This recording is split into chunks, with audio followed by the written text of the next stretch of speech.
good. We stayed over there. We were in Pooler, Georgia, stayed the night there, and then we drove down all the way to Boca Raton, Florida. And when we got there, it was a quick turnaround. I was only there for a day, but my brother and I, on the way to Miami to see my dad on Thursday, we stopped in and we went to Peanuts in Boca Raton, Florida. Peanuts inside of a gas station as well. They don't have peanuts, but they do have banging ass tacos, chicharrones. Man, we got chicharrones and we got tacos. We got birria tacos and chicharrones. Ate those on the way down to University in Miami. It slapped. It was banging. It was so good. I can't even explain to you. It was like makes mouth happy. It was the Macarena doing the electric slide on my tongue, in my mouth, and in yours. But it was banging. Make it down to Boca Raton, did that there. Then I flew back. I got back here. I was here for a day.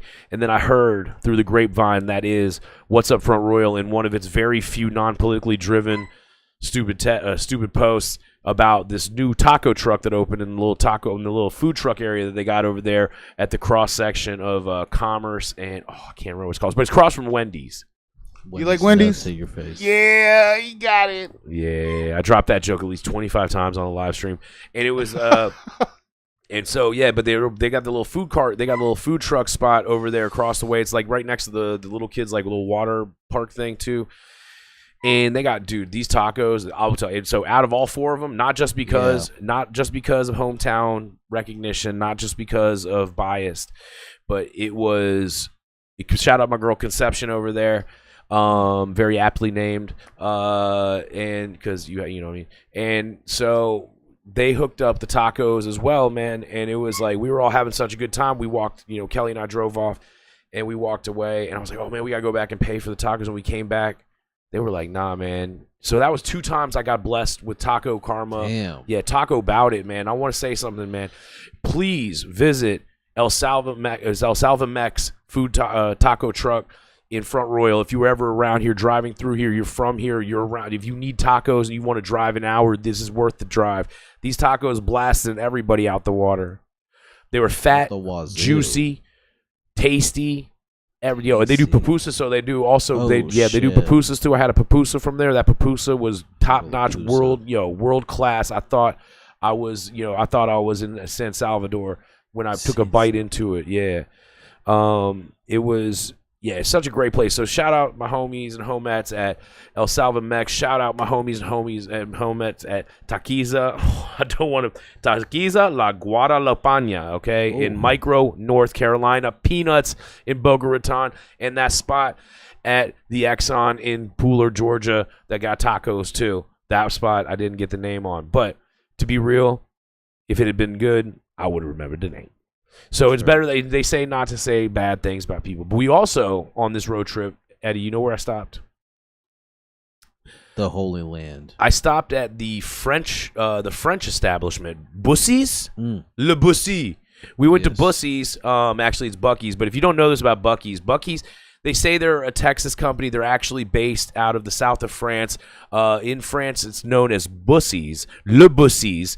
But in America, we've taken off le and the little circumvent on the bottom of the C because for printing purposes, it makes it way cheaper for them to print off all the stuff. So they just went with Buc-ee's, and that's why they chose a beaver, because they won the Bussy beaver type thing.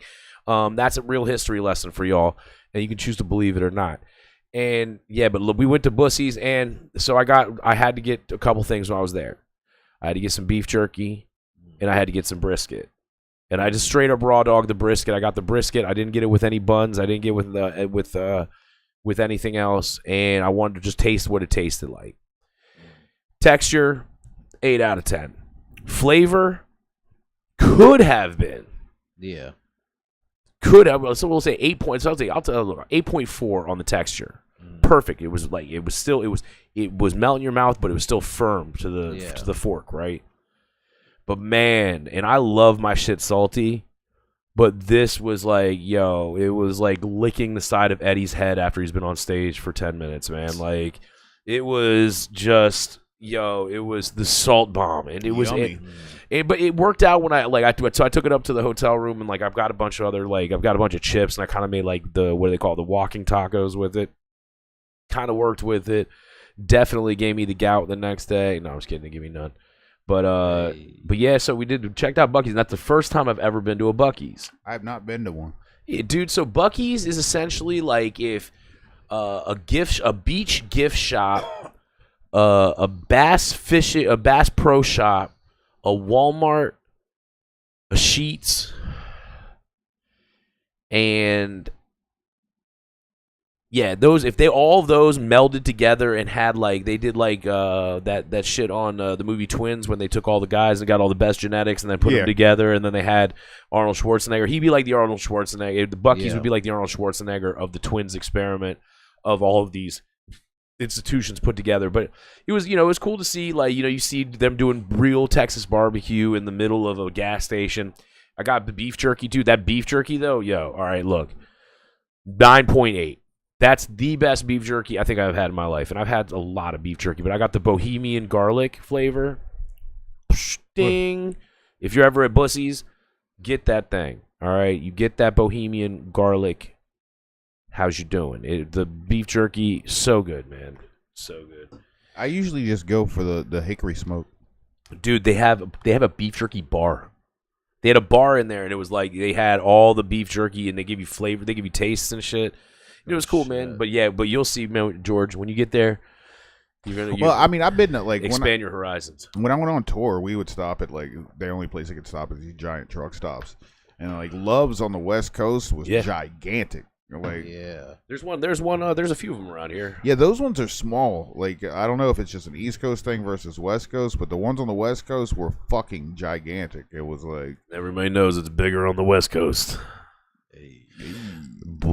Bussies. Yeah, dude. That was good, man. I'm trying to think of other, like, noteworthy stuff. I just want to talk about food right now. You were just south of the border. Oh my God, yeah, south of the border, y'all. As a kid, we would drive to Florida every once in a while to visit my grandparents who lived outside of Orlando. And if everybody knows has ever driven that route, you go down. The first thing you're gonna notice is 200 miles from that border, you start seeing the signs. Pedro's here, but they changed the signs now. It's kind of weird. Like, they used to be like very big and like they were cutouts of Pedro, and they were white and green and red, and it was very white. But now they're like black, and they're just regular billboards now. So it was kind of hard. Like, it took me a minute to register what was going on.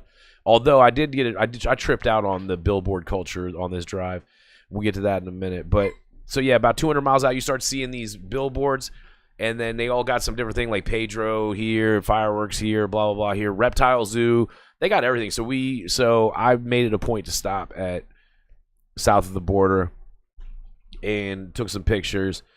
It was inspirational. I wanted Kelly, I want to go in some capacity where I go with either Kelly or a group of friends or something, or a combination, where we leave on like a Monday night, get there on a Tuesday morning, spend the day there. They got this cool motel that looks like a planetarium.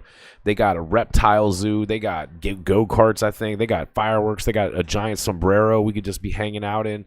They have, it's just the ultimate tourist trap. And I love kitschy shit like that. I love Americana like that. Like, Shannon and I were in Luray today, and they have such cool, like, it was like futuristic 70s stuff. And I forget how she had a retro, futuristic retro. And I love that look and I love that feel, because growing up, man, my mother is a Belgian interior designer, right? Like, my dad is a aerospace engineer. Everything they wanted, everything that we had at our crib, everything was like that. Was always very like, it was very prim and proper. We didn't have a lot of like, American influence on a lot of our like, I would say like a lot of the culture we had at home was very much French driven. So for me, the stuff that was super American was always like kind of like my stuff, like the Golden Lions with the red velvet wall, Chinese restaurants, and like roadside stops and all that stuff, and like, which, still puts me out as one of the, like, as the black sheep of the family. I still, like, I love that stuff. My sister was like, what are we doing? She entertained it because she was very polite and patient with her little brother. Baby. Yeah, and so it was, but I love that stuff. And like the kitschier, the more tourist trappy, I fucking love it, dude. Really love it. Like, if you have we saw this building today, and it had that like remember the old like in like the 90s, the big thing was those little glass blocks, like those frosted glass blocks they put on everything, which was supposed to emulate shit from like the 50s or 40s or whatever, and they were trying to do that then. Man, we saw this building, and that was like that was the whole thing that caught my eye. And then we looked in it, and there was like 800 bird carcasses, piles of bird poop. Yeah, and it looked like somebody had started like trying to build a restaurant in there and just gave up. And there was some really nice stuff in there, man. I was like, yo, this is crazy. But yeah, I love just like the contemporary, like the Art Deco stuff. Like we were being down in South Florida, you see a lot, and I love P.A. Mondrian, and that's like if you would recognize his artistic stylings as like the very the rectangles with the primary colors in them, and that's like for whatever reason South Beach, Miami has adopted that as their their what they like is the pattern there. You go to the Burger King at the airport, and that's how they have it's P.A. Mondrian. You're like, that's hilarious because they don't know what it is. They're just like, oh, it looks cool. But yeah, dude, I love it's fun, man. Like I like pastel colors, glass blocks, just like barriers, the movie Birdcage, barriers where you don't need walls where you don't need walls, shit like that. Like it was a. But that's like but that's the one thing I love. You know what else I love? I love giant fiberglass animals, especially dinosaurs and gorillas. Yeah. Also, really enjoy them. Those are sick. Hey, we pass me my cup, please? No. I've only been to Miami like one time, and it was like I flew there to get on a boat. All right. So I was just in the airport. Where are you going? Back to Africa? Nah, nigga. You mad because you couldn't come, and I could barely go. I could stay half a week.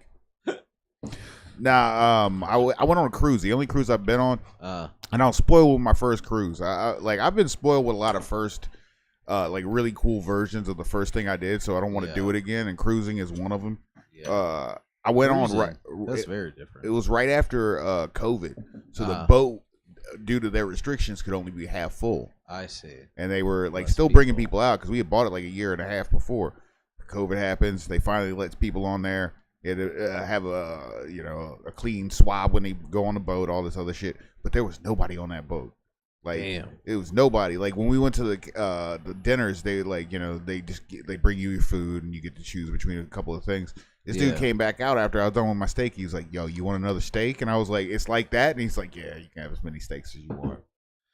So George ate 12 steaks. No, I only ate 2. Oh, you pussy. Nah, man, like steak is one of those things that you can eat a bunch of it, but once you like are full, you are full. And if you go past that, it's gonna be like you're gonna have John Wayne gut. Yeah, you're not wrong, man. You're not wrong, but I do. Oh, I'll go to what's it called? Tejas de Brazil. Yeah. Like every time my kid gets out of like her wrestling thing, that's what we're supposed to do. We didn't go this year yet because she's like, I will say my kid is a lot different from me, and it's a good thing because when I was her age, I was like, I'm gonna be a rock star. I'm fucking gonna go jump off of high stuff on skateboards. I'm gonna be a fucking jackass. And then she's like, I'm going to be an engineer. And I have a summer job working at Home Depot, so I have health insurance until the school year starts. I was like, what the fuck? I broke my hand when I was your age and didn't have health insurance. I'll tell my name was Bobby Simone when I won. I don't have a socials for citizens. Hook me up. Nah.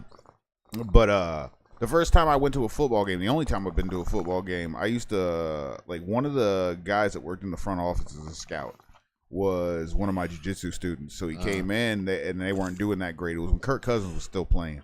And they were playing Minnesota on Christmas Eve.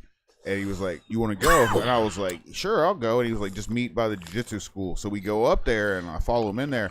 And I realized that, like, because he's part of the team, that we're actually going to park in a team parking lot. Oh, shit. And then walk in with, like, the owners and, like, the people that work in the front office. So I'm like, oh, shit, I'm parking right beside this building.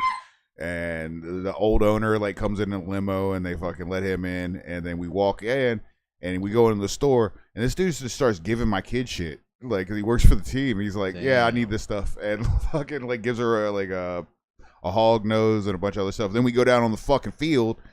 And fucking, the whole time my kid was, like, fucking 4 or 5. And I'm like, yo, please don't run out on the fucking field. Please don't run out. But, like, they were kicking field goals. And she was, like, enamored with that shit.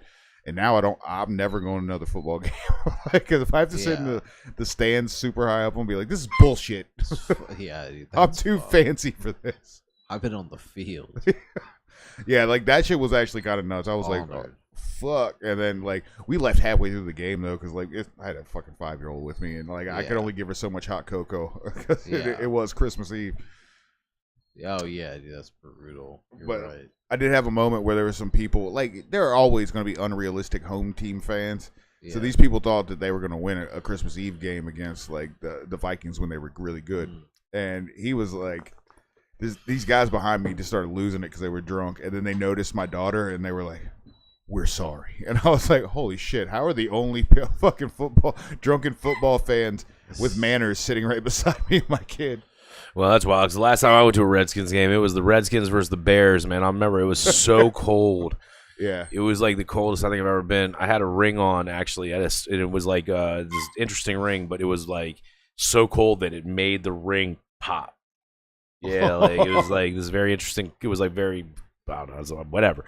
That's how cold it was. But, dude, we watched the most. It was so intense. Like this dude and his son were just like chilling. Like they were in their Bears gear. And they had like 20 grown men just screaming at them the entire fucking game, and it made me so embarrassed as a person at a football game. I was like, oh, this is what we're doing now. But as a Redskins now, I guess Commanders fan, and like I was like, yo, this is terrible. Now the crazy part is that I forget who the editorial is, or who was on the editorial part of the sports page. They had been sitting near that section too, and they wrote exactly about that. And I was like, yo, I watched this happen. It was like, this was not sensationalism in journalism. It was just like, yo, man, it was. So that was my experience of the last Redskins game. Or was that the last? I think that might have been one. Dude, to be honest, man, I would rather watch. I don't get people who want to go to the game, dog. Like, yo, sit at home and watch that shit. I had that moment this week, and it was from a sport I really love. I'm sure. Let me tell you. I started doing martial arts. Like, you know, I wrestled and did like taekwondo as a kid. Like it was the '80s. Like Karate Kid was a big influence. I didn't like. I wasn't serious about it. I knew how to like kick stuff and like how to like wrestle, but that was about it. And then I started doing jujitsu like right before my kid was born, and I've done it ever since. And jiu-jitsu, and specifically the people that taught me jiu-jitsu, the Gracie family, invented the UFC. Rorion Gracie was the guy that did it, and it's all based off of this thing called the Gracie Challenge, where back in the day, different martial arts would go to different people's schools, and it would almost be like what they would refer to as a dojo storm. Well, the Gracies got stormed so much and whipped so much ass that they started putting out these things called Gracie Combatives in Action. And it was anytime somebody would come to their school, they would offer $50,000 if you could tap out their dude, but everything got videotaped, no matter whatever happened, and it got put out. And movie producer, the guy that actually John Milius, the guy that made Lethal Weapon, really liked. He was like, that's why there's arm bars in Lethal Weapon, because Rorion Gracie was the stunt producer. Originally, that like UFC was supposed to be way more barbarian-ish, but the Gracies were like, no, it needs to be more. It can be a spectacle, but it still has to have a sport to it. And it still has to, like, whether it's brutal or not, it still has to have a competition and some sort of like structure. Yeah. And it was still about like testing out the martial arts. And there were people that were the first big dude that was sort of disrespectful was Tank Abbott. And he was disrespectful in a different way now. He didn't go at people's like wives. He didn't talk about shit. He didn't like try to fight you at like the Lincoln Memorial. Yeah. Like, and there was still some semblance of martial arts, like what the basis of why we wanted to do the sport, to test ourselves. And then there was a certain era where people figured out if they talked a lot of shit, because it was pay-per-views. And if you sold a lot of pay-per-views, the more pay-per-views, the more money you got. Yeah. And if you had a certain threshold, you got even more money. So that became a thing up until about like, then Conor McGregor kicked that up into an upper overdrive. Yeah. And started talking about people's wives and like a lot more fucked up shit, people's like religion. And that stuff stopped for a little bit after he did that, and then that dude, Khabib Nurmagomedov, jumped over the cage and beat him and his friend's ass after he already beat his ass. Yeah. So that it simmered down a little bit. lately there's been this guy named Josh Hokett who's really super cringy, and he like says a bunch of stuff. Like he wears a bandana. He's rather a dickhead. And I see, because of the sport growing, people were always like that. There were always these guys that were like, I just want to see blood. They were always there. Then the same people that bought the WWE Endeavor bought the UFC. Yeah. They're called TKO now. It's the brother of Rahm Emanuel. Ari Emanuel owns it. He's the basis of the character that Jeremy Piven played on Entourage. Oh, okay. And they said it was pretty faithful. So that guy was kind of a douche, right? Yeah. So apparently this guy's the same way. And there's been a lot of complaints from, I guess, pro wrestling about like how corporate and how like, you know, they do a bunch of dumb shit, bringing celebrities to wrestle, things that I guess professional wrestling fans don't like. And I hadn't noticed too much with the UFC. And then I started noticing they were matching up people, not so much based on them talking shit, but how much of a social media following they have. And people weren't getting the shots that deserved it. And that was a big thing about the UFC, that like the knock on them was they were a monopoly, but a monopoly that made all the fucking best fighters actually fight each other. So it kept people from bitching.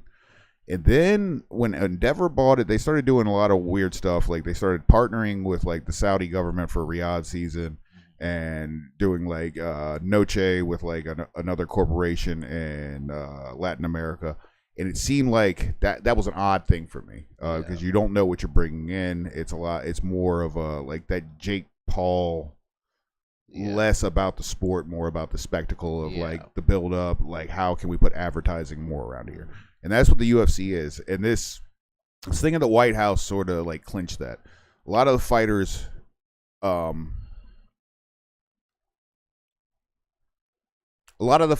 that you would want to see on that card didn't want to fight on that card. Whether it was because it was outside and that's a shitty place to fight, or if it was they didn't agree with the political nature of it. They didn't think they should fight at the White House. Some people are like that as well. They take martial arts serious. This Josh Hokett guy kept saying stuff, and he's been beefing with another guy that's totally in a different weight class, that's way smaller than him, and yelling at him and just trying to cause a lot of spectacle. But after he won his fight, he said Michelle Obama is a man. This is one of the many, many, many reasons they should not have done that. Days before that, Ilya Topuria and Justin Gaethje like were shoving each other at the Lincoln Memorial. To me, that self-aggrandizement in terms of the whole spectacle of it took away from the sport at that moment, and that bothered me. And I know a lot of other martial artists feel the same, and I'm sure there's some connotation of like some people feel in a political nature about it. But for me, separate of like my ire towards the administration, I think it's a bad look. It made the UFC look terrible. It could have damaged the sport irreparably. Well, I think Dana White paraphrased that when he said this will never happen again. And also, I would just like to say, yeah, the sport definitely. I mean, that's one way to take it. But I'm going to tell you right now, as the gentleman in the room with head tattoos who smokes cannabis in public very inappropriately, that's way more inappropriate. That is like, seriously, man, when DC started making Front Royal look like DC's looking like Front Royal right now, and Front Royal's looking at DC. We had the Queen and King of England come through, and then they had a fight on their front lawn. Carnival fucking. Dude, they had a fight on the front lawn, dude. I mean, and people were fighting, so they showed it on the ellipse. They showed it on the ellipse on big screens, and there were people fucking fighting and getting arrested. Like, yes. I've been to just like Buffalo Wild Wings, and like I stopped going because I would go with people from jiu-jitsu, and you'd have these people that didn't fight that would get riled up and be drunk and then start trying to fight each other. And it's like, this is the last place I want to be, with a bunch of drunk people like trying to fight when you actually know what you're doing. It's like, bro, this is the worst possible place. I could trip over a fucking chair and break my neck. Like this is it. Like, well, at least let's go outside. I don't know, man. I just think in general, very bad, just bad look all around. Internationally, if you're another country and like you really want to be like, hey, you thought we were just joking about them being a country of rednecks.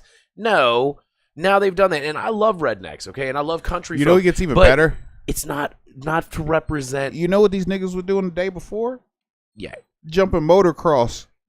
Oh, Travis yeah. Pastrana was on the lawn Travis. in front of that thing they called the Claw, doing fucking backflips. Yeah, we look like fucking rednecks. I think. Well, fucking there's awesome, there's some people that are arguing this. They're like, dude, this is like the coolest thing could have happened ever. Like, why would you be against it? I'm like, yo, I'm all love for, yeah. fighting. I would love to watch Travis Pastrana go do a backflip over the DC Armory. Exactly, at the DC Armory, the Capitol Center, at the front Royal Andrix Flea Market, at the gazebo. I'd have taken it at the Prince William County Fairgrounds. At the Warren County Fairgrounds. But the front lawn of the White House, and this is again coming from the dude with the head tattoo, smoking weed in public guy. Not cool, man. Just weird and kind of like not cool. Not to mention like just even if you love the sport, like it's like I think that having something that's violent just by its inherent nature, not a good representation. Yeah, like I mean, for real, like there's just so many. It's like an onion of why we should not have done that, and it leads to the core of that onion. You know what the core of that onion is? You got a 78-year-old man with dementia. All right, and like, yo, I'm just sorry to say this, man, and we had one before, so I'm not going to discriminate amongst the political parties. We need to have Young leadership that step ups. But the young people are out there just trying to make money now. You know who actually? I've said this before on me and this guy Salman Grungy do a Twitch cast on Sunday mornings. It's mostly like political talk and like geopolitics while we're playing like Forza or Grand Theft Auto. Forgas. I had a point. God damn it. Oh fuck. Political. Yeah. All right. So fuck. God damn it. I didn't even smoke weed. So fuck. Talk amongst yourself about the UFC. Dude, It'll come back. I don't even understand. Like, why are we doing this shit? Whose idea was it? How much did it cost us to do this shit? Yeah, that's pointless. Well, the flyover, they did a flyover. I know that's always one that I'm like, when they do flyovers of professional sports or college sport, any sport, I'm like, don't. It's again false representation of nationalism and using the entertainment complex. This is like you're whitewashing war is what we're doing. I'm gonna step off of my political soapbox on that note because I think I hit some good points and I will leave on a high note. I'm gonna go back to what right. I'm good about talking about: tacos and dicks. Kevin Dodd's in here. He is pro the UFC on the White House. Kevin, dude, and I don't want to disagree with you. I respect you, but as a lifelong martial artist and somebody that takes the sport really serious, patriotic shit has nothing to do with the UFC. It's a sport, and it's an international sport. Most of those fighters were not from America, and most of the champions for the UFC are not American. It was a spectacle to me as a martial artist that does not become martial arts. It might as well have been pro wrestling or something of that magnitude. It reminded me more of a Jake Paul fight card where the fights aren't important. They're an afterthought and something that's just going to happen while an entertainment thing is happening. I do not, as a martial artist, think that like rah-rah American stuff goes with martial arts, because martial arts is you by yourself testing your skills that you trained, and the effort you put in is directly represented. That you represent your school, you represent your family, that martial art might even be from this country. You're representing yourself and your skills and the people that cared enough to teach you those skills. And to test the proficiency of the system that you've learned. So for me, I take it a little bit serious. I know some people see it as a spectacle. To me, it's not pro wrestling. It's something that's serious, and it's a personal thing that you're doing, because it's really fucking hard to sit in there half naked, walk across the cage, and know that like your job is to damage them and their job is to damage you. But I understand why people liked it, but I think that sports don't have a place on the White House lawn. And I've heard a lot of people talk about apparently when there was a LBGT thing that happened on the White House, there was a certain transgender person that pulled out her tits. person was banned from the White House, and anybody with them was not allowed to come back to the White House ever again. To me, those steps should have been taken for Josh Hokett because they banned another UFC fighter. This is another thing that people didn't talk about. He actually got arrested. Damn. Because he showed up at the outside viewing. There's video of him. His name is Sean Strickland, and this guy's a pretty wild boy. He'll say a bunch of stuff that'll piss off the right wing, and he'll say a bunch of stuff that pisses off the left wing because he has no filter. He's a person that gets punched in the face for money. Yeah. But he is not a fan of AIPAC, and he is not a fan of Israel and the genocide that's going on, and he is not afraid to say things about it. In fact, I think he called the president a pussy and a child molester, and he is the UFC middleweight champion, and he was banned from the White House. So there's another guy who's a jiu-jitsu black belt, a really good guy, but he trolls really hard, named Craig Jones. Craig Jones trolls so hard that he releases all his instructionals through OnlyFans just to fuck with people. Fuck yeah, dude.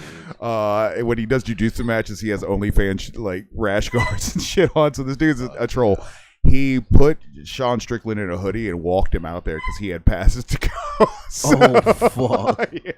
And then got him not arrested. I guess he got him out of custody. But yeah, that's awesome. But I don't think any sporting event has a place on those grounds. And maybe I take it too serious, but the White House is a place where we can do things like in wars, not put somebody in a fucking Kimura. Yeah. Yeah, I mean, look, I enjoy watching women perform the art of pole dancing. All right, I really do, man. Fully clothed, naked, however. I would not say that I would like to see a pole dancing championship in the House of in the House of Congress. You know what I mean? Like I wouldn't want to see fireworks. Okay, that's kind of cool to watch, but that's like the extent of entertainment, and we need to stop intermingling entertainment and government. It's dangerous, dangerous because you're representing one thing and you're saying another, and it's like I'm gonna get off my political soapbox here and say, look, sure. You can have the UFC at the White House. It's totally written under. It's fine. It's protected by the Constitution. It's what some people wanted to see. Apparently, now it just was the place that it was just not a good venue. It's like if I decide I want to have a freaking there's some stuff that I feel that happens on the other end of things, and I'm not going to get into it again on the political side of it. But like there's stuff I see on that left wing people want to do in places that I feel are inappropriate too. And I wouldn't say that I back that either. I think that there's places for all of this. UFC, sure, do it at the Warren County Fairgrounds, all right? That's where you do shit like that. I don't think it should have been outside. That's the biggest thing for me oh, yeah. If I showed up to a fucking, like, this was a thing with mixed martial arts back in the day. There was a fucking DVD that got released by this company called King of the Cage, and the motherfuckers tried to do some shit either at a biker rally or some shit, and it was totally outside, and it started fucking raining, and they still had the fights. They released the DVDs, and they're called like Wet and Wonderful. These motherfuckers, they probably blew out fucking 15 young fighters' knees. It's polyvinyl that you're standing on. The two surfaces on a mixed martial arts cage are either vinyl with padding underneath of it, which is extremely slippery. If you see somebody slipping all the time in fights, that's why. The UFC and bigger organizations have not only do they have canvas, like thick canvas, but they put this silica stuff on top of it so it helps you grip. So a lot of times if you see UFC fights and you see people's knees and elbows, they are fucking cut the fuck up. It's like getting sand in your fucking cuts. So to have that affected to where you're putting down other surfaces on top of shit to make sure people don't lose grip, and then you're going to include less than fucking like a half mile away there's a big body of fucking water and it's in the middle of or the beginning of summer when it's super humid. It would just everything seemed like it was the fighters weren't important, the matches weren't important. The only thing that was important was the spectacle. Oh, absolutely. This whole thing was like nanny boo boo. Look what I can do, and I want to it's just terrible, man. Just terrible. Now I will say terrible. Just terrible. I mean, like, and it's sad because some of those fights, there was one or two of those fights that were really good, and if they'd have taken place in Vegas or at the fucking MCI Center or Verizon Center, nobody would have thought anything. Trump could have showed up. They could have made it super rah-rah America. Everything they did by the White House, they could have done someplace else. Right. And nobody would have really said anything. That guy had a bad week, though. Like, Trump's, like, name. Like, I was coming out of D.C. on Wednesday. I went and saw Amble the Sniffers. And we came back out. Instead of going down 395 and around, like, by Pentagon, we went through D.C. because it was faster. And there were light pollution everywhere. So anybody, like, luckily nobody really lives down there. There are a few people that live around there, but it looked like a carnival because the claw was multicolored. The Pride Month. Yeah. Pride Claw. But it just no pause, June. It looked wild. It looked. I've lived. I haven't really moved out of the DC area for the most part. This is the furthest I've lived from DC in my entire life. And I remember when I was a kid, DC was different. I would have conversations with my dad like, yes, those people live there. Yes, that smell is urine. Don't talk to anybody or touch anything. Yeah, that's correct. And that shit doesn't happen. So when people talk about crime in DC, I guess it's because I'm old enough to remember crack.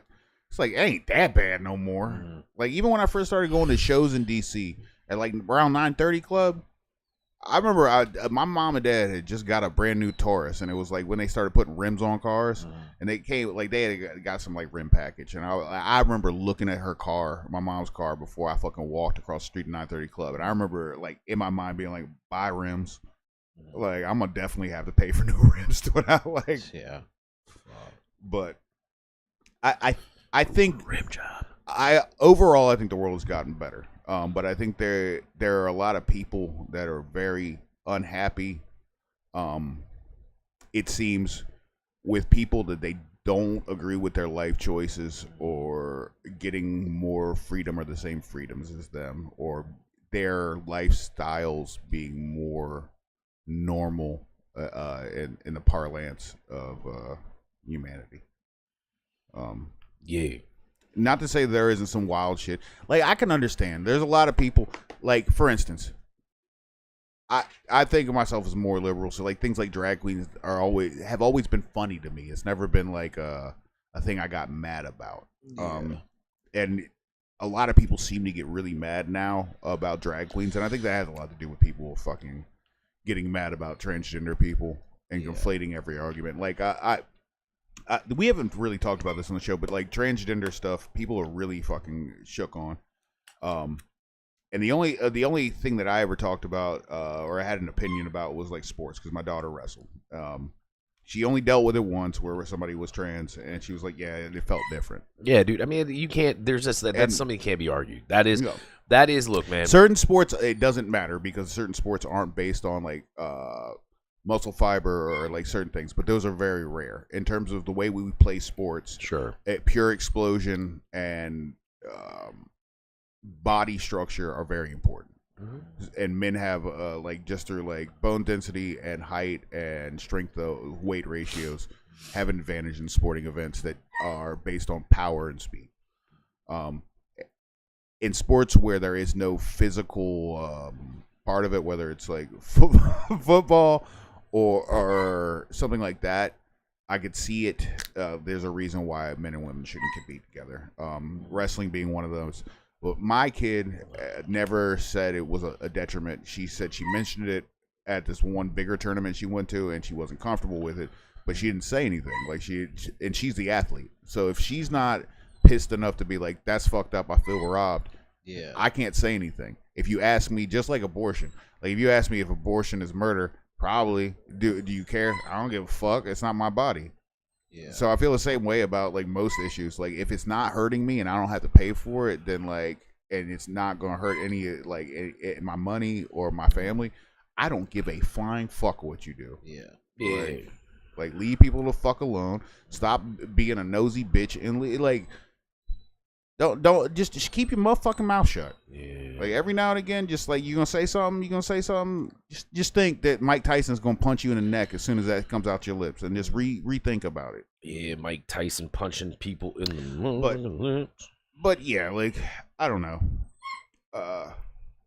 I've always felt like this ever since high school. I remember people were like, we had a guy named Ross. He was a effeminate gay dude that went to high school with us, and he was like pretty much like Will and Grace style dude. He was like wasn't a bad guy. But some people, because he was sassy, would try to get at him, and I saw it like, and he wouldn't fight back. But even like I remember seeing like somebody run up behind him and punch him, and I was like, "Yo, what are you doing?" The fuck? Yeah, like and it was even it was funny at how much length this dude tried to hit this dude. He ran across the Manassas Mall parking lot to punch him in the back of the head.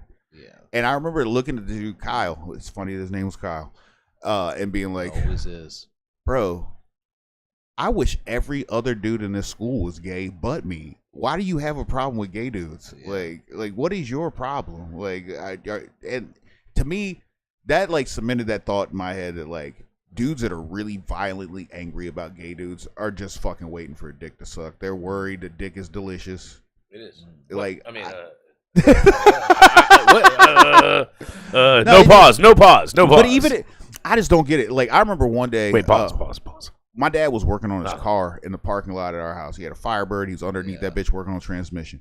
And so this kid, Robbie McKinley, came in and started talking about how, like, if a gay dude hit on him, blah, blah, blah. Like, and I remember my dad rolling out from underneath the car. He's like, you think a person just because they're gay can't fuck you up? And then roll back underneath of his car. And I was like, yeah, my dad has seen some gay dudes whip some people's ass before or something. Yeah, dude. They be pow. I mean, have you heard the Joey Diaz story? No. He used to do this thing because he was a drug addict, and he would do this thing called like robbing a gay dude, and he would like act like he was like into him, and then he would fucking punch him, and take his money because this dude was a coke addict. He said he tried to do it one time, and there was this black dude. He brought him down the alley, and he said he hit the dude, and the dude looked at him, and all he started seeing was like flashes, and it was just the dude beating his ass. He said this dude beat his ass, and he was punching him so hard he was pressed up against a chain link fence and couldn't move. And when he was like falling over, the guy would run to the end of the alley and be like, I need help, and then went back and started beating his ass. Fuck. Yeah, so, like, getting your ass kicked by an effeminate gay dude while he asks for help from the police has got to be one of the most demoralizing things as a man that thinks he can just fuck up gay dudes. Like, yeah, dude. Get your ass kicked. But I've always thought that, like, when dudes start saying that, first off, like, gay dudes aren't going to be into the dudes that are usually yelling that shit. And second off, gay dudes work out, and most of these dudes are like pudgy and have beer guts and small hands, like they can't throw dude. Like really weak jaws, like lots of ways to get knocked out. Yeah, it's for sure, dude. I've been looking over these pictures I took. So I got. Speaking about gay dudes, no, I'm just kidding.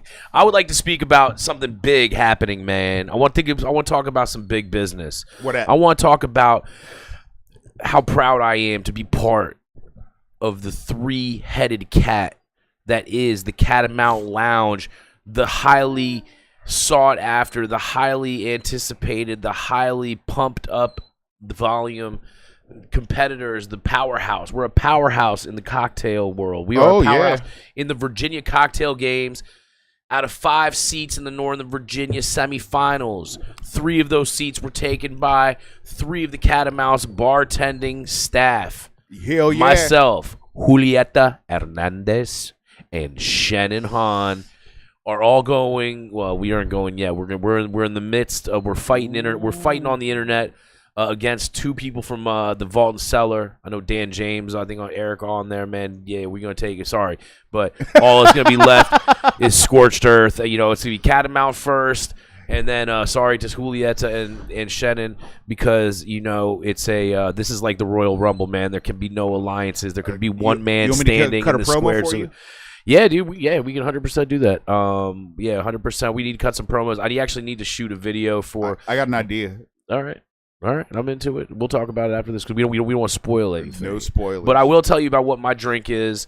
My drink is called the Rump Shaker. Ooh. Or the Rump Shaker. It's based off of the 1992 Rex and Effect hit Rump Shaker. You know a little known fact about that? What's up? The first Grammy ever won by Pharrell Williams. Yeah, dude. That's part of the reason why I chose this, because the theme of this year's competition is time in a bottle. Ooh. And so I decided to encapsulate a time in musical history in Virginia, because not only did this This song was very important. It got a Grammy for Pharrell. It brought Pharrell. He was 19 years old. He got discovered by Teddy Riley at a high school talent show. And so the whole reason why Teddy Riley had to do all right, back up all the way. Teddy Riley is a rap artist from Harlem, New York.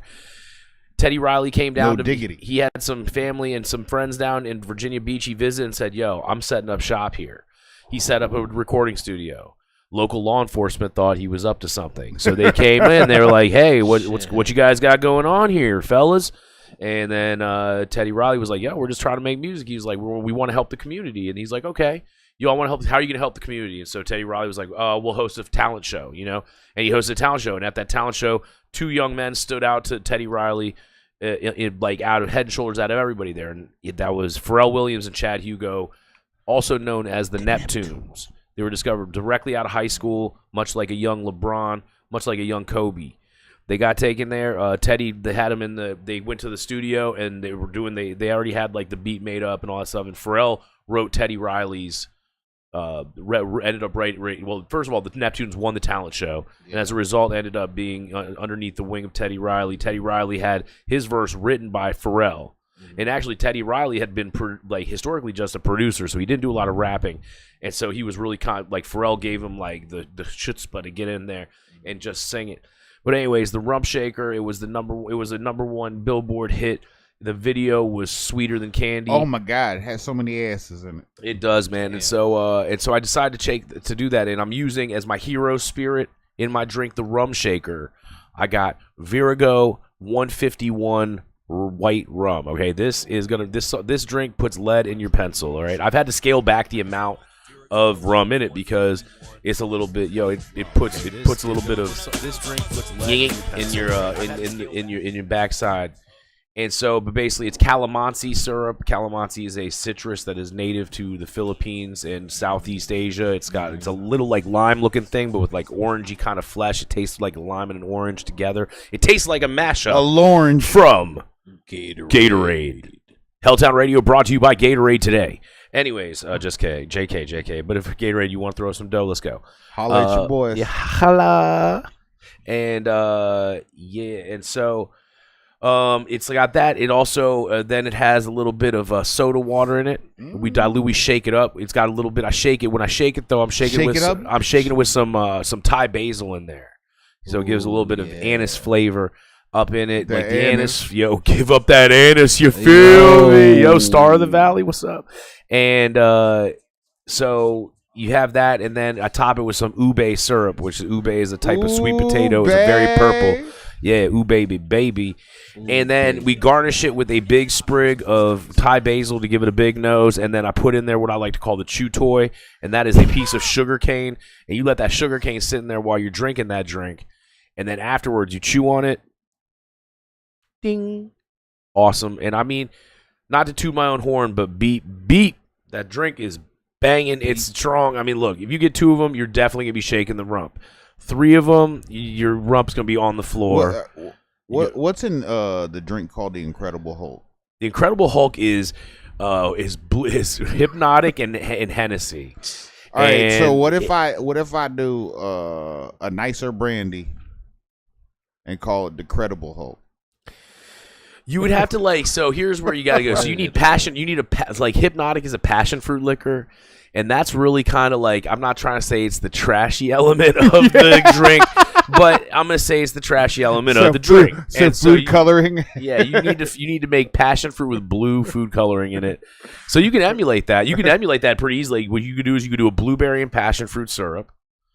And then, you'd have to and then I guess it's a liquor. You just use vodka. You make vodka and the Credible Hulk. Yeah, the Credible Hulk, But the Incredible Hulk, the good credit Hulk.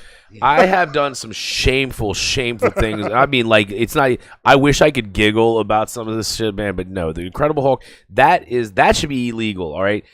Or I they knew I should was have going to made. see some titties that night, or some girl was going to be crying with her like wife beater all ripped up. And you saw the latter, and you saw your own titties, and then you saw a woman. Nah, I've definitely, dude. Oh man, the last time I fucking was around somebody with a bottle of Hypnotic, I watched a couple get into a fight, and it was fucking the worst shit ever. To where I had to pick some dude up and be like, "Yo, you got to calm down, dude. I don't know know what she cheated on you, but you got to calm it, dude. It's getting your Ultima."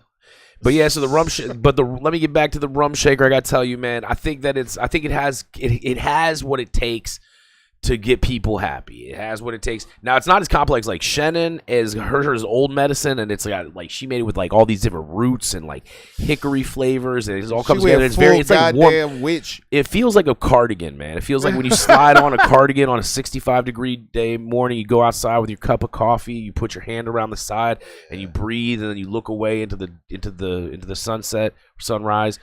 That's what it feels like. And then Julietta's has got the Royal Oak.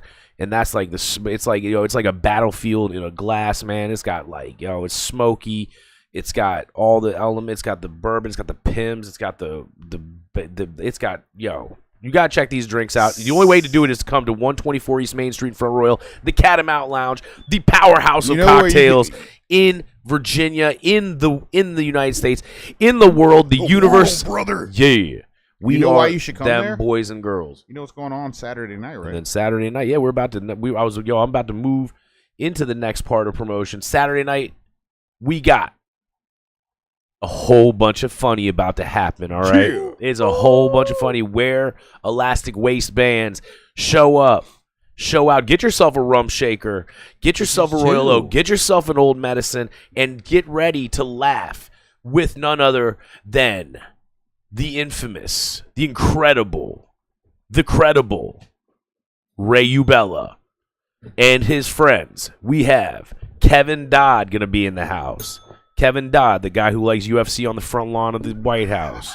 He going to be there with he looked like a garden gnome that blew up and then beat up somebody. And then you got Kevin Gartland's going to show up. Kevin Gartland, fresh to death. Always got that pasta that breath. motherfucker's going to be on cloud nine. The Knicks won the goddamn championship. Oh, dude, he's been, man, he hasn't had to pop a Blue Chew all week. And, man, that man just walking around pitch tent in his nice velour, tracksuit. Yeah, he's going to be there in that velour tracksuit with the chubby doing his thing. Yo, who else going to be there? Gabe Papascu's going to be in there, man. Papa Scoop. Yeah, Papascu, Papadopoulos, Papa Smurf, Papa, all that shit. He's gonna pop a cousin Balky your He's ass. gonna pop the blicky on you. No, he's not gonna do that. Yo, Gabe's cool, man. He does. He's heavy metal and questionable homosexuality all wrapped into one. I love that about him. Yeah, I love that. But you know what, man? There's a couple of two other honkies gonna be on this show. Two cold ass honkies, man. Yeah, man. We look. None other than yours truly. I'm gonna be doing a little hosting. I might drop a couple jokes. Who knows? I'm gonna be doing. I've got to work behind the bar at the same time, so it's gonna be a multifaceted attack. It's gonna be like chainsaw juggling on a tight wire. Yo, that's what I'm gonna be doing. But I do that with I'd like just pat myself on the back a little bit and just say that I can do that. I've been doing it. But who else gonna be there? None other than the Hoff. The man who put Hoff in Hoffman. It is Edward Hoffman, Jr., the third Esquire, OBGYN, ASC, PGC. This ginger can backflip. He can, this dude is, he's not just gender fluid.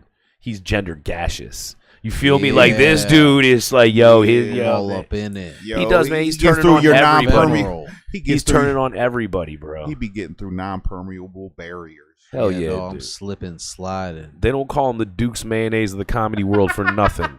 You feel me? That shit got bite. Yeah. Edward Hoffman's gonna be there. I don't know, man. We gotta throw. I don't know. I want to keep. I'm trying to limit the amount of comedians on this show. Like, how many people do you get the day before? Can I get a spot? It's not the day before. I get it before. I get it, and like historically speaking, I've been very loose with it. And I had to put my foot down on this one for a few reasons. As like, I was just like, I want to have a more conventional show this time. After last month's, mayhem on stage. including magic, including video visuals, including 6'2" clowns with size double H boobies. Yo, I have to bring. I got to reel it in just a little bit, and that's why I'm glad that Ray's headlining, because Ray's a very conventional. He's a conventional type stand-up comedian. Yeah, he does like but he's good, man. Yeah, Sargis said he doesn't want a spot. Sargis, Sargis, you're gonna be on July 9th on the Adam Gable show. That's gonna be one of our Thursday night comedy shows coming up the Thursday after the 4th of July. Y'all need to be out there for that show. Adam Gable coming all the way from New York City, coming down here, blessing us in this little mountain town, this quaint mountain town where the parking is ample day and night. People spouting "Howdy, neighbor." He's gonna be here. Brian Sargis gonna be opening for him, I don't want to open up my email and find out who's gonna be else with him, but yeah, my man Adam Gable coming down here on July 9th. What else we got going down? George got George be hosting the open mic at the Catamount Lounge. That's at 124 East Main Street in Front Royal. I heard a rumor about me at open mic. There was a rumor about you? It's not a bad thing. I just want to clear up. Is that you and Liz did the dirty? That would be terrible. I don't know, man. I think you guys would make a beautiful baby. Yeah. All right, let's get to back. No. Where was I going? That's terrible. So what was the rumor about you, George? Oh, that I'm a fucking dickhead. Oh, that I'm mean. That's what I was told. And I'm not going to say who told me, but they were told somebody else that the host at Catamount is me. Well, I don't think I'm mean. I think, but if I have been mean to anybody, I apologize. Well, I will say this about that, George. As the resident asshole of the Catamount Lounge, I will say that no, I've never seen you be mean. I've been mean. I've definitely snapped on. I had to snap on some fools the other day, but that's because I was a little bit stressed out, and I got some family stuff going on. So I was like, they called me at the exact wrong moment, and they were saying some dumb shit, and so I apologize to those gentlemen that maybe not watching.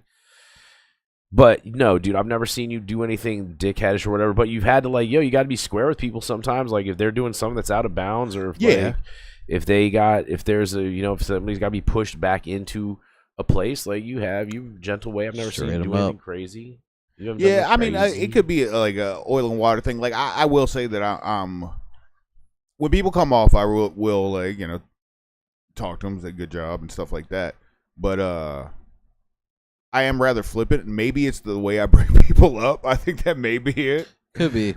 Yeah, like when I make up stuff about people before they come up. If they haven't been at Catamount before, I think they're probably like, "What is this guy talking about?" It's the best. That's probably to be real, it's probably the best part of the open mic. I mean, in my opinion, from a comedic standpoint, I do enjoy all of the beautiful music. Man, we've had some really talented folks come out. Like people coming out of people's we've had some younger, we had them young folks coming in here. We got what was them boys, Hunter and Tyler, the whitest boys on planet Earth. There's a lot of talent coming out of there, and there's Layla, Layla, man, she's like Tinkerbell and Jewel. Yeah, they came together and rolled up. Her and Jilly and Celia should have a show. Yeah, Jilly. Well, they would rock together. Yeah, we got Gabriel. We got Gabriel Rise this Thursday. Yeah, man, let's go. Yo, what's up, Gabe? We can't wait to have you out here on Thursday. Yeah, Gabe, man, perfect. Yo, you can't spell Gay Pride Month without Gabe. All right, and that's how it's going. It's like you can't spell. You better say that. You can't spell. I'm saying it next time. You can't spell June without Ray Ubella. You can't spell Ray of Sunshine without Ray. You can't spell Head without Ed. Word Hoffman. And you can't spell gorgeous without Georgie. You can't spell. I have been excited that there's a lot of people that have gotten together, like different artists that start playing together a lot. And that's kind of cool to watch. It is cool to watch comedians progress. Like Morgan, when she first came in, and watching her first set at Catamount, and then seeing her, get better. Even Kyler. Beautiful Gulliver McCorkin dick. Yeah, dude. Are beautiful and bold. I mean, I would say this, man. I like the fact he came in a wrestling singlet because, he came ready to talk shit, and he knows where he's at, So good, good on him, Kyler. I love it. Also, man, it's just I like the fact when he's when he first came in, he used to cover himself almost head to toe, Yeah. like so we would not be having Making fun of him. any distinguishing marks on him that we might be able to identify him in a lineup with. And he came in. It was, and he was wearing like it was smart though. He wore the Nike sweatpants Yep. that are durable, so they can withstand brush while you're running through the woods. But he didn't match the top though, which was actually a brilliant move. He had a Russell brand sweatshirt on top, which everybody knows is most lurkers in the woods' choice of garment. Every time that somebody's like, "Oh, I got jumped by some dude in the woods," he tried to pee touch me. Guess what they're wearing? Russell brand sweatshirt, and you know why? It's because they tear away easy and burn quick. Russell brand sweatshirts for your evidence clearing needs. That's like, but he wore that. But then he started coming in, and he had like running shoes on. Then he came in like more casual. He showed off some of his tattoos. Yeah. I mean, the thing I like about Kyler is that he really reminds me of like a dude that would be a bad guy on Law and Order SVU. Man, he'd be like the seat sniffing. They make him like a seat sniffing pedophile. His tattoos make me think that he's like one of them Burning Man gay guys. I don't think he's a Burning Man gay guy. I think he's more of a Coachella gay guy. To be real about it, no, I'm just kidding, man. Kyler, we busting your balls. Kyler's gotten a lot. He's gotten way better, better. And now, dude, I remember the first time he went there, and I don't know if he was just having a tough day, but he went at the audience hard. The hardest I've ever seen anybody go after the audience at Catamount. Yeah, he goes. That's it. But that's his angle on. That's his angle on comedy. It's very ballsy, very ballsy. So good for you, man, Kyler. McCork and Dink. Yeah, you've gotten better, Kyler. I appreciate it. We love you over at the Catamount Lounge. I actually do like seeing the progression, no matter what their art is. Yeah, seeing people like get more comfortable and play the same song the next week and hearing them get better. Like, I got to get stronger. I've got to get some get back because I think I did not do If I Had a Boat justice the last two times. So next time I'm coming up, I'm going to be practicing all week. Shannon and I have formed a band. I don't know if we released this to the public in forum at the Catamount Lounge open mic at 124 East Main Street on Monday night, starting at sign ups at 6 p.m. Show starts at 7 p.m. But that's at 124 East Main Street in Front Royal. And George. we formed a band. It's me right now. It's just Shannon and I as we get through a lot of the songwriting and character development of the band. What direction we're going. We will be bringing in percussion and other instruments into the mix as time goes. But right now the band is called River Wreck. It's a River Wreck. It's right now. I'm on backup vocals. Shannon is lead vocals, lead guitar, lead head honcho. She's the lead kitty, the lead cat, the lead feline, the fine feline froline of the Catamount Lounge. Also, Julieta Hernandez. Yeah, she cool too. We can't leave her out of the mix. The boys in the back, they're repping for No Pause June, and I'm very proud of them, dude. They've been keeping their sword fights to exclusive eye contact, and mouth breathing, heavy mouth breathing, and that's very progressive of them. And I'm very proud of Chris and Levi and Big Johnson and Jordan as they navigate through this No Pause June. Maybe next week I'll come in with my booty shorts on for open mic. Yeah, man. You know what? I should do a shift in my hoochie daddies. What do y'all think? I do a shift in my hoochie daddies with some like work boots on. You can get away with it, man. When I wore those shits to Pride last year, I was like, yo. If we get one like on this, then I will wear booty shorts. There have been a few comments inside of here.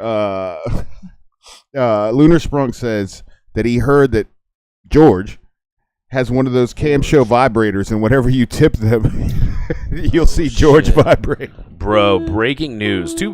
Let's also. I would like to bring up two points of interesting news. All right, last night I was at work. It was a run of the mill Monday night. There's no such thing as a run of the mill Monday night, by the way, when you're at the Muppet Show, aka open mic at the Catamount Lounge at 124 East Main Street in Front Royal, Virginia.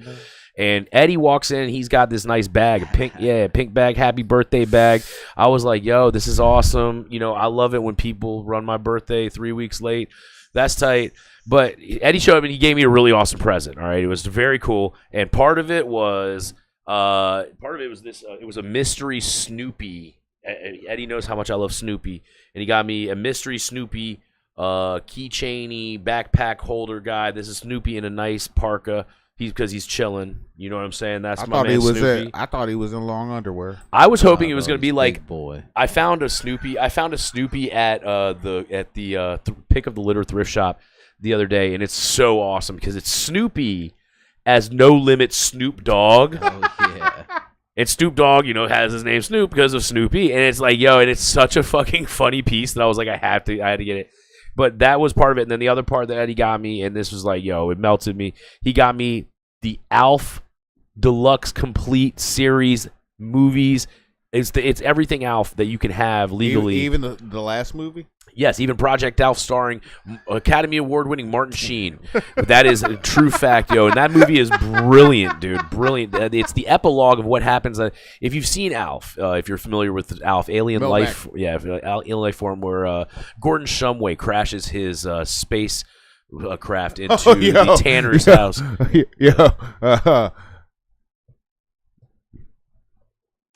Somebody in here is taking ire with a little present that was given. What's up? What the fuck happened? Well, Carly Brock has something to say about this Snoopy thing. Okay. She said, "How you gonna take credit for my fucking my gift?" Damn. What? Not Eddie stealing credit for my Snoopy gift. That explains why he looked down at the gift? ground when I That's took my it. bad. Nah, I thought- it's from. I It was assume from both of us. Yeah, Carly. I Looter assume. Sprunk says no ire in the chat, bro. Yeah. No, I apologize. Carly, I have to tell you that I assume you and Eddie as a full unit. I need to figure out what your celebrity name will be, and we'll get. So we got. We'll figure that out. By the end of the you show. could just call it Carly. You could just Carled, Cardi. Carled, Carhoff. Edley, Oh, Edley. Edley. Yo, But did you get a tattoo? Yeah, dog. show us your Pride Month tattoo. Yeah. Fuck yeah! Pride Month. Yeah, dog. For like at least 20 minutes, I was like, Eddie just fucking with people. He just took a picture of somebody else's tattoo. The cool thing is when he's giving you a handy with it,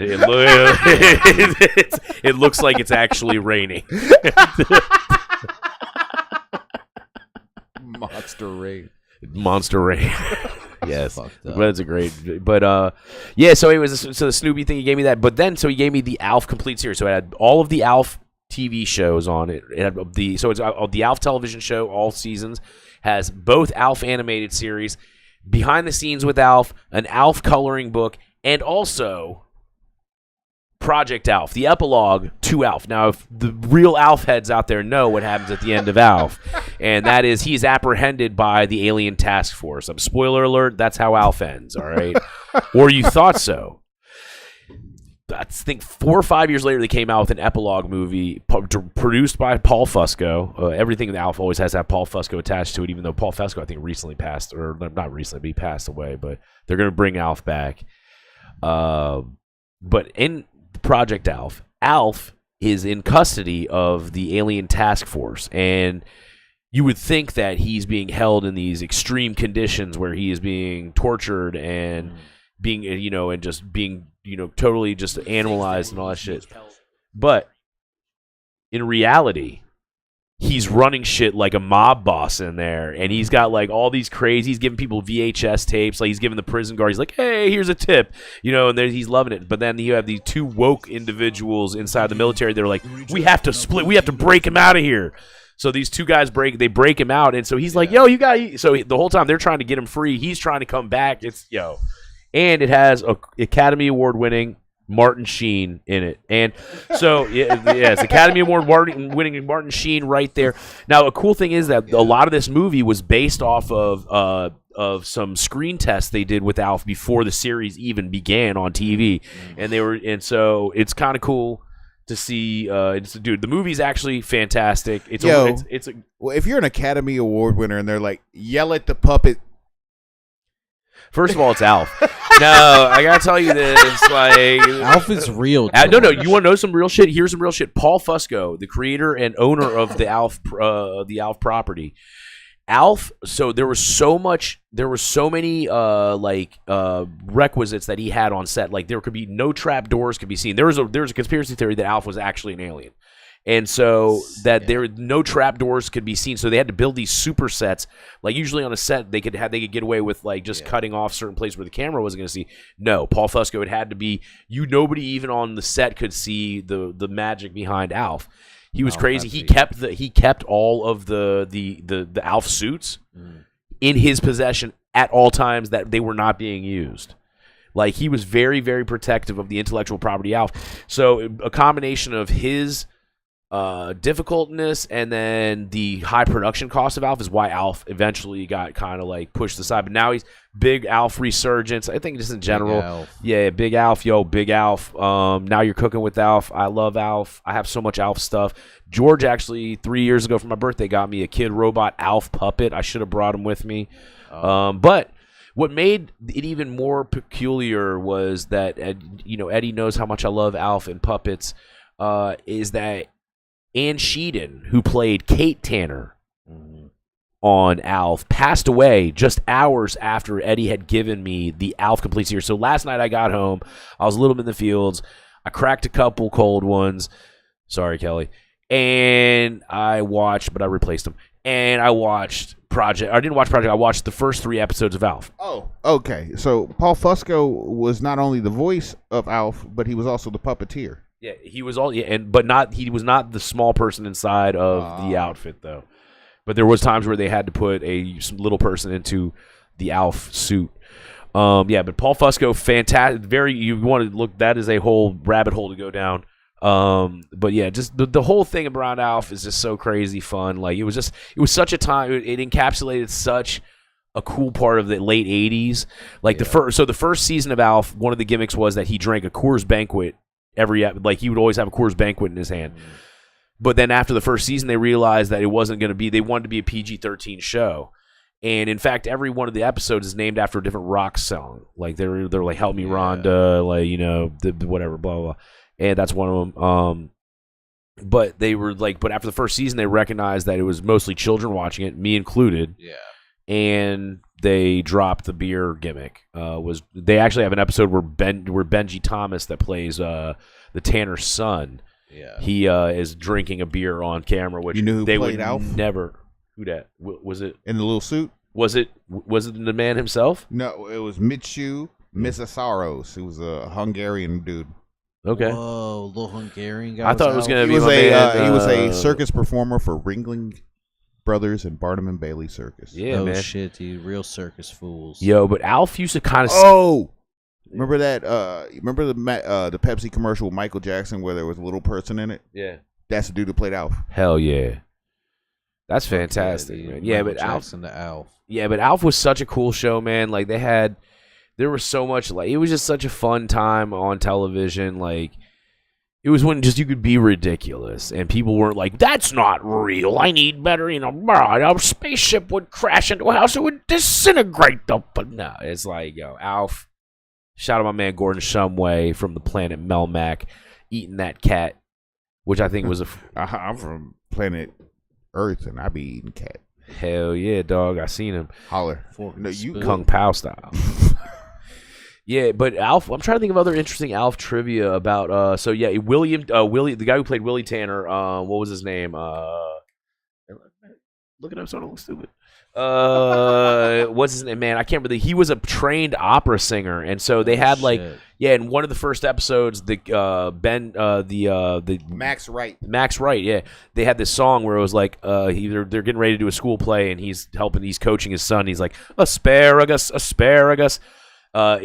We put it on the table, asparagus, asparagus. It makes us feel more able. Max Wright actually rewrote that song because when the original screenwriters brought it up, he was like, "This makes no sense." And so he was like, "Let me show you how to make it sense," because he's a Broadway trained opera singer or whatever, like all that stuff. And he was like, he made it make sense.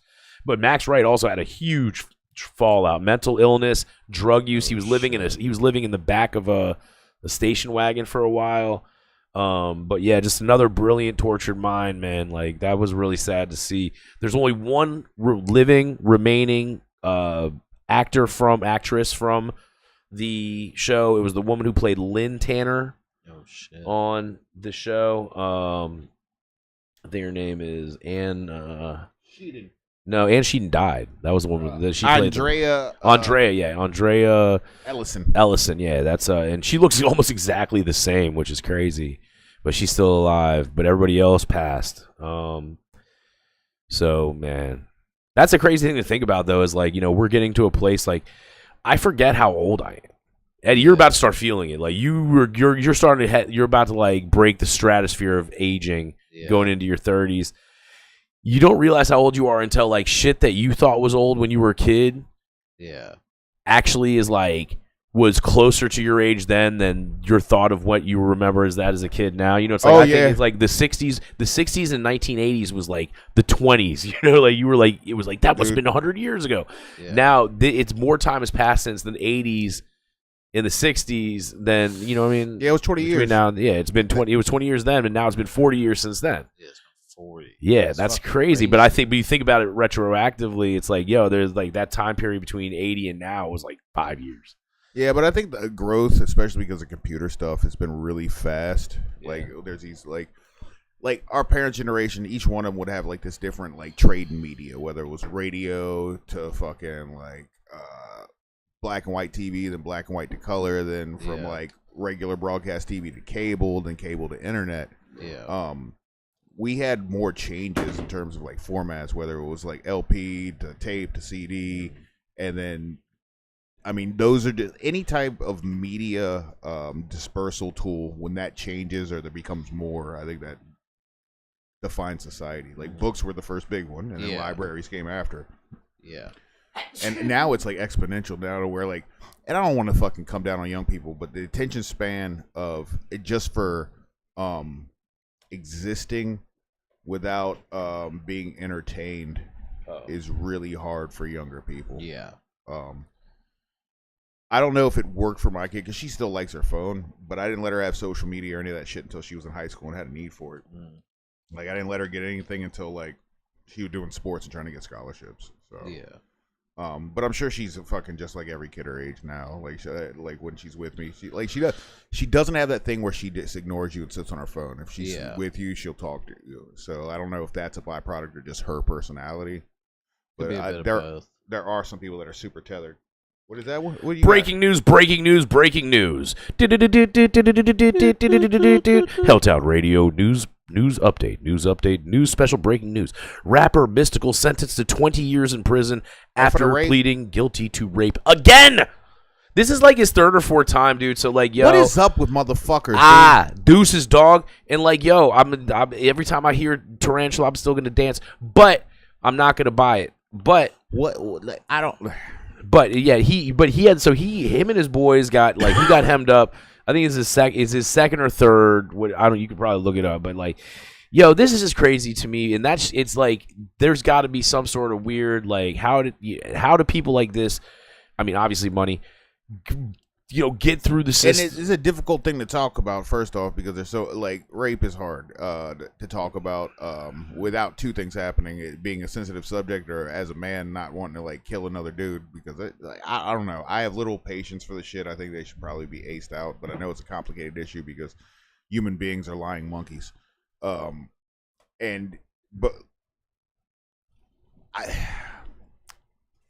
It's hard because you don't want to blame victims, but there needs to be a way for women to feel more comfortable to where anytime that shit happens, they wild out, like immediately tell on them, and it probably comes down to more shit like them being discouraged because of like the massive amount of rape kits that apparently aren't fucking checked every year, shit like that.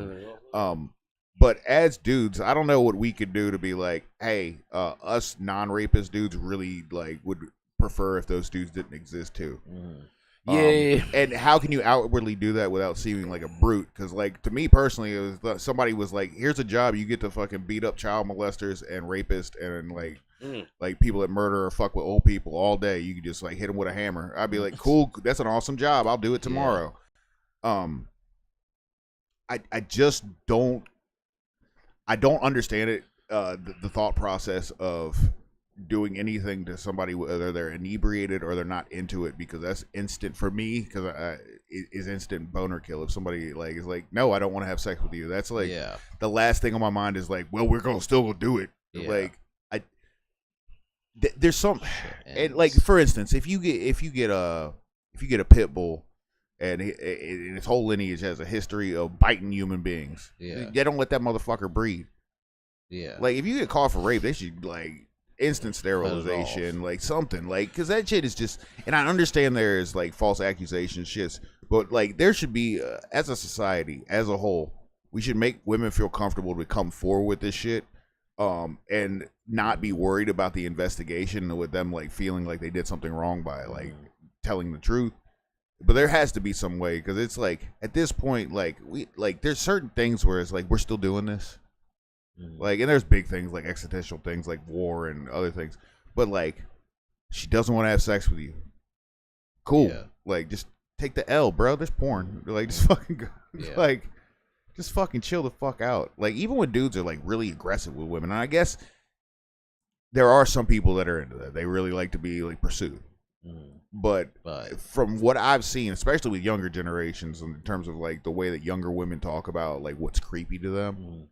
That's becoming less and less to where like that's like not something that everyone likes.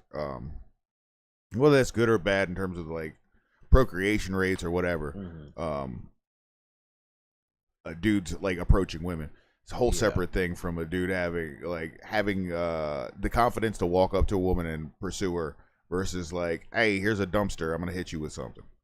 Like, and how can we as a society get to the point where like that is so discouraged by us as dudes to where if dudes are like that, like they don't hang around other dudes and like you can pretty much figure that shit out. Like for instance, most of the time child molesters, especially after the first busting, it's like they don't have no friends no more. It's like certain neighborhoods are full of them because it's the only place you can live. Like, why don't we do that with rape? Like, especially double, man. If you get 2 rape accusations, like this should be called the rule of Cosby. Like the first couple Cosbys, I'll be like, I get it, he's a billionaire. It could be like, let's see what like you know, let the facts speak. But after like the 27th, like it's not even like every single one after that should just be believed. Just like I just don't get it. I don't understand why. And this don't sound harsh. Why we're not allowed to just beat them to death?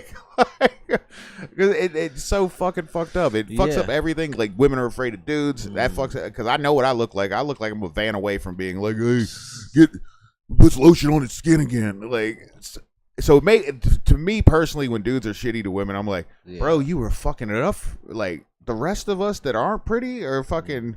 We're out here struggling, being like, no, I'm not trying to rob you. No, like I cross the street sometimes because I know what I look like. I'm like, nope, ain't making you uncomfortable. Let me get across the street or make eye contact 40 feet away. Hi, like, but I've also seen like dudes that I know that are like I don't really talk to anymore. Like, say stuff like when a girl rejects them automatically, like she's a fucking bitch. I'm like, what?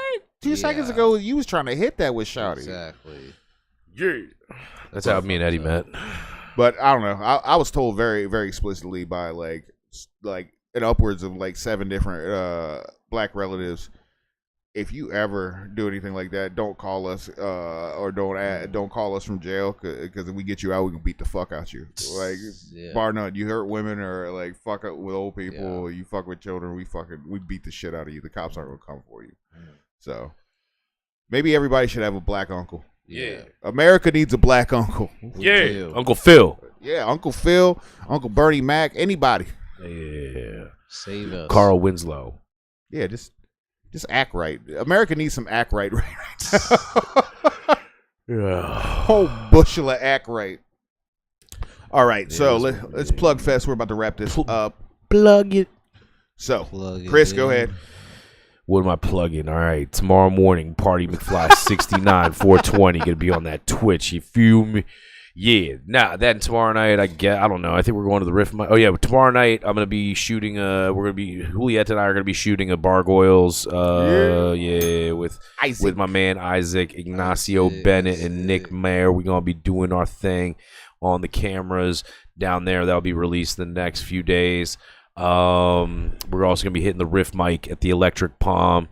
We're gonna be up there doing things with the homies and homettes at the Palm, riffing it, micing it, freestyling it. Then this Saturday, of course, Eddie, Gabe Popescu, Kevin Dodd, Kevin Gartland, and of course, none other than the legendary Ray Ubella taking the stage at the Catamount Lounge at 124 East Main Street in Front Royal. Show starts at 8:30. Get there early to secure your preferred seats. Get yourself some cocktails. Get yourself a rum shaker. Get yourself a Old Messin. Get yourself a Royal Oak. Get yourself some spinach artichoke dip. Get yourself a Philly cheese dog with the side of baked beans. Get yourself That breakfast cookie. Yeah, the breakfast dessert menu. The dessert cereal in a bowl. Yeah, he made Cookie Crisp. We got house-made Cookie Crisp going on. Cookie Crisp. Yeah, avocado toast is straight that's at fire. 124 East Main Street. Avocado toast fire. Chris doing good things in the kitchen. You know what? I was thinking about something. I was having a fat boy moment on Monday. What's up?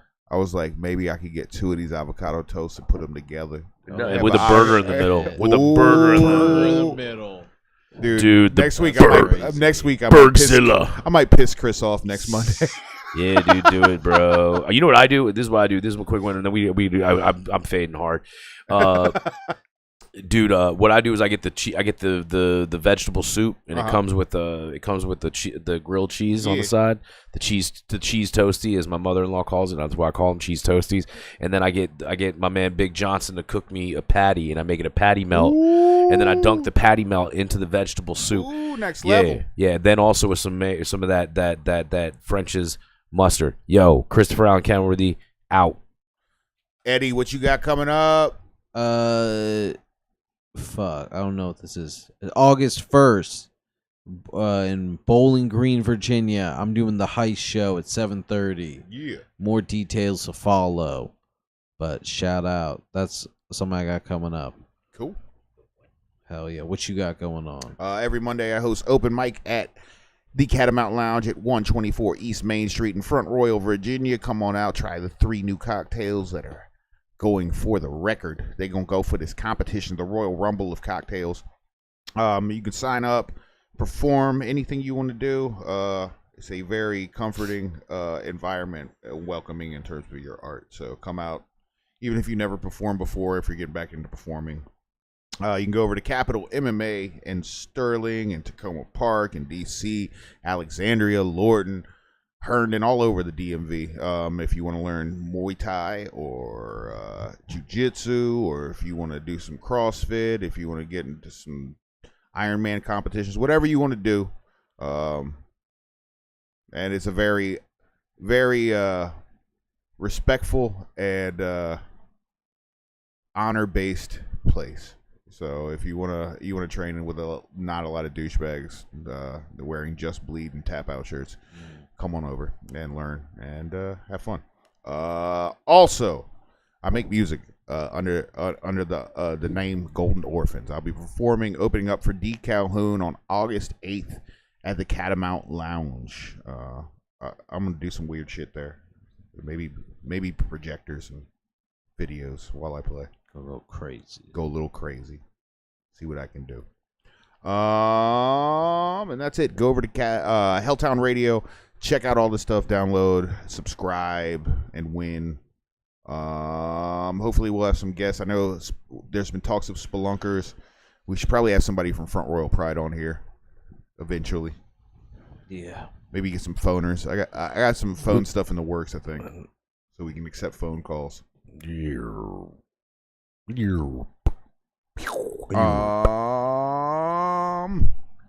So every week you if you're lucky, you hear us and you like us, right? You should write into Deer Park Water and tell them how much you like us and how much you appreciated seeing Deer Park and Raw on our show. And maybe write to On It and tell them we need a couple big ass bottles of Alpha Brain Black Label. Yeah. Also, River 95.3. Put us on. What's up? I can drop the N-bomb on Simone, there, right? Come on. Oh, yeah. Simone, come on. We're funny. Hit us up if you want to be on the pod.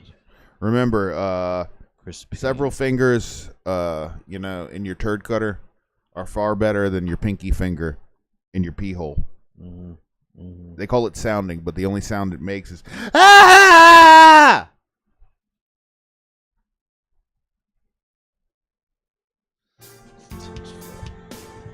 We out. Bye-bye. Finally.